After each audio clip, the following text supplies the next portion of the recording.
Salah satu kawasan di dalam farmasi yang boleh membuatkan saya berhenti, terpesona sekejap kan, adalah kawasan menjual facial mask. Ini bukan facial mask jenis pelitup muka yang biasa kita pakai itu ya. Facial mask ini adalah face mask yang saya maksudkan sebagai topeng kecantikan muka untuk tujuan kecantikan, yang terdiri daripada pelbagai cara penggunaan, material, bahan dan juga fungsi. Di pasaran bukan hanya ada sheet mask tau. Ada juga peel off mask, ada rinse off mask, ada hydrogel mask dan yang terbaru ada cellulose mask. Dan yang mana satu patut anda pakai? Jadi anda perlu tonton perkongsian ini sampai habis supaya facial mask yang anda pilih adalah betul untuk kulit anda.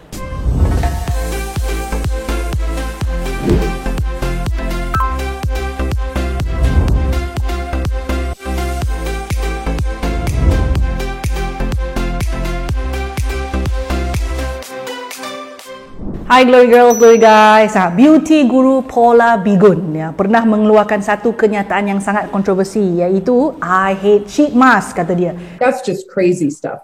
Sheet masks aren't bad, they're just a waste of time. And time is too precious. There is a shred of research showing they are waste of time. Mungkin ada yang bersetuju dengan kenyataan ini, mungkin juga ada yang tidak. Terlebih dahulu anda perlu faham yang produk penjagaan kulit termasuk facial mask bukan sejenis keajaiban ya. Pakai sekali terus menjadi. Bukan macam tu. Facial mask wujud dalam pelbagai jenis selain daripada sheet mask. Seperti mana produk lain, anda perlu pilih facial mask berdasarkan keperluan atau fungsi yang anda mahukan untuk kulit anda. Fungsi utama facial mask ialah melengkapkan rutin penjagaan kulit anda dengan menyampaikan bahan tertentu atau menjalankan fungsi tertentu. So bagi saya lah kan facial mask ni memang bukan produk wajib, but I personally enjoy using it at least twice a week and I found it very helpful to help my skin stay in good condition. So disebabkan ada pelbagai jenis dan pilihan facial mask di pasaran, kita bincang satu persatu. Yang pertama, sheet mask. Kelebihan utama sheet mask ialah ia murah, senang diperolehi dan mudah untuk digunakan. Mudah juga nak ditanggalkan kerana sifat dia pakai buang. Fungsi utama sheet mask dia ialah untuk melembapkan kulit dan menghidratkan kulit sebenarnya. Sheet mask juga boleh disejukkan, tapi tak wajib lah disejukkan sebelum dipakai kepada wajah untuk kita rasa macam cooling sensation semasa kita guna. So sheet mask boleh digunakan oleh semua jenis kulit dan jika mahu dan mampu boleh juga kalau nak guna setiap hari. Walaupun sheet mask boleh ada bahan aktif yang pelbagai di dalamnya, seperti ada yang ada niacinamide, vitamin C, peptide, tapi kuantitinya taklah setinggi essence ataupun serum kerana dia memang bertujuan untuk merawat keadaan kulit. Kalau essence dengan serum tu memang untuk merawat masalah kulit tertentu. Peel off mask. Produk ini datangnya dalam balang atau jar tube. Tak ada juga yang tube lah. Yang asalnya wujud dalam bentuk tekstur krim ataupun gel. So kita pakai dekat muka untuk tempoh tertentu, dia akan jadi kering dan keras sampai kita boleh tarik dia, tanggalkan dia ataupun kupaskan dia daripada kulit kita sendiri.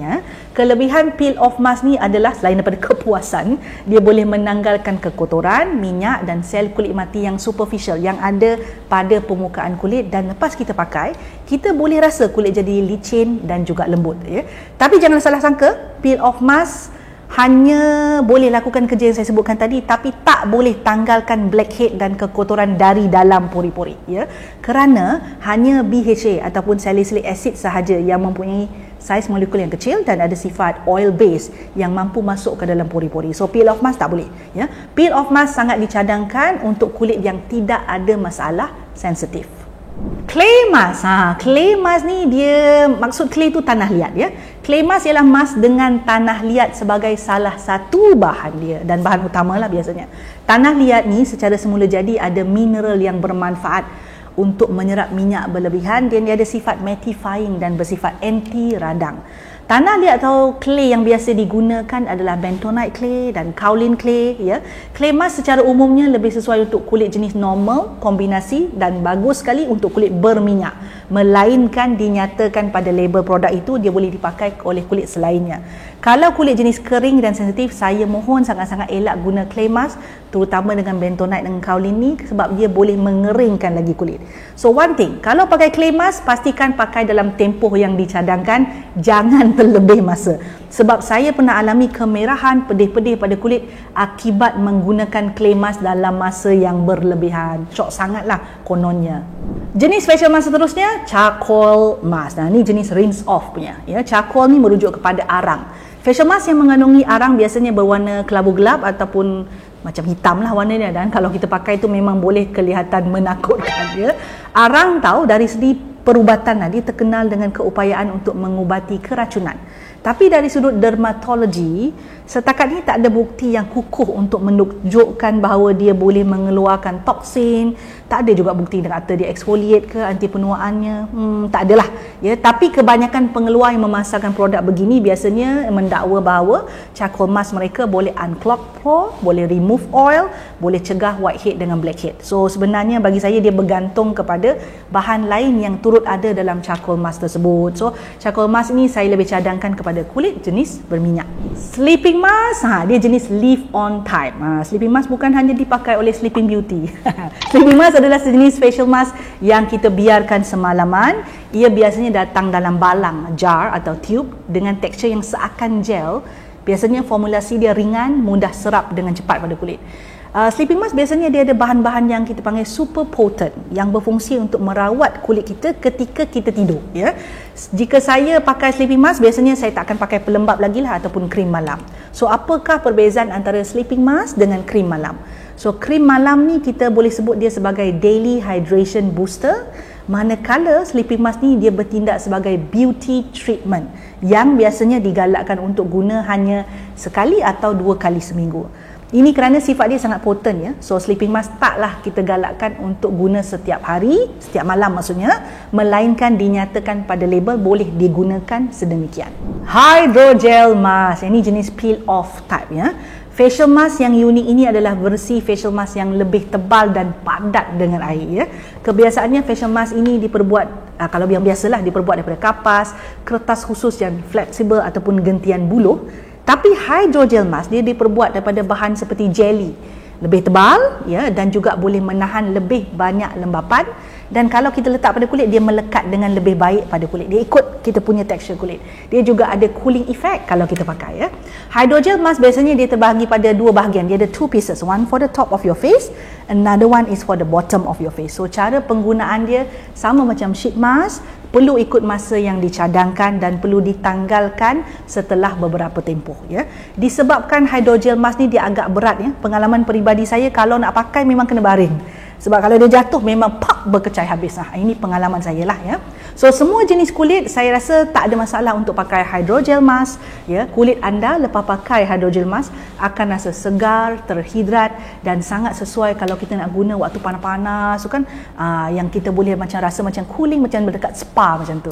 Biocellulose mask, BC. Nama pendek dia BC. BC mask ni adalah sejenis advanced technology behind the fabric. Gitu. BC mask ni dia jenis peel off yang dikultur di dalam makmal dan dimasukkan dengan bahan bioaktif yang bagus-bagus untuk kulit ya. BC mask berbeza dengan facial mask yang lain di pasaran. BC mask ni ada 4 kali lebih kuat dia punya plant based derived cellulose itu, dan mampu menarik dan mengekalkan cecair dalam kapasiti yang sangat besar.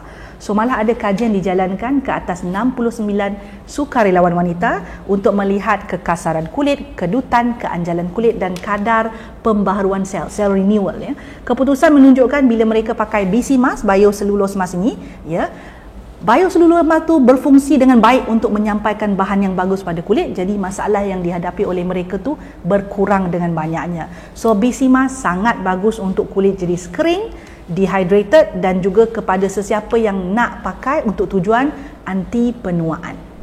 Jika anda seperti Paula Begun yang beranggapan bahawa sheet mask is a waste of time, jangan risau, anda ada banyak pilihan facial mask jenis yang lain ya. Facial mask adalah langkah tambahan dalam rutin, dia bukan langkah yang utama. Jadi kalau nak guna, pilihlah ikut keperluan kulit, efek yang kita nak. Kalau tak mahu guna pun tak menjadi masalah. Yang penting rutin asas itu anda kena buat dengan konsisten. Bye bye. Suka video yang saya selalu kongsikan?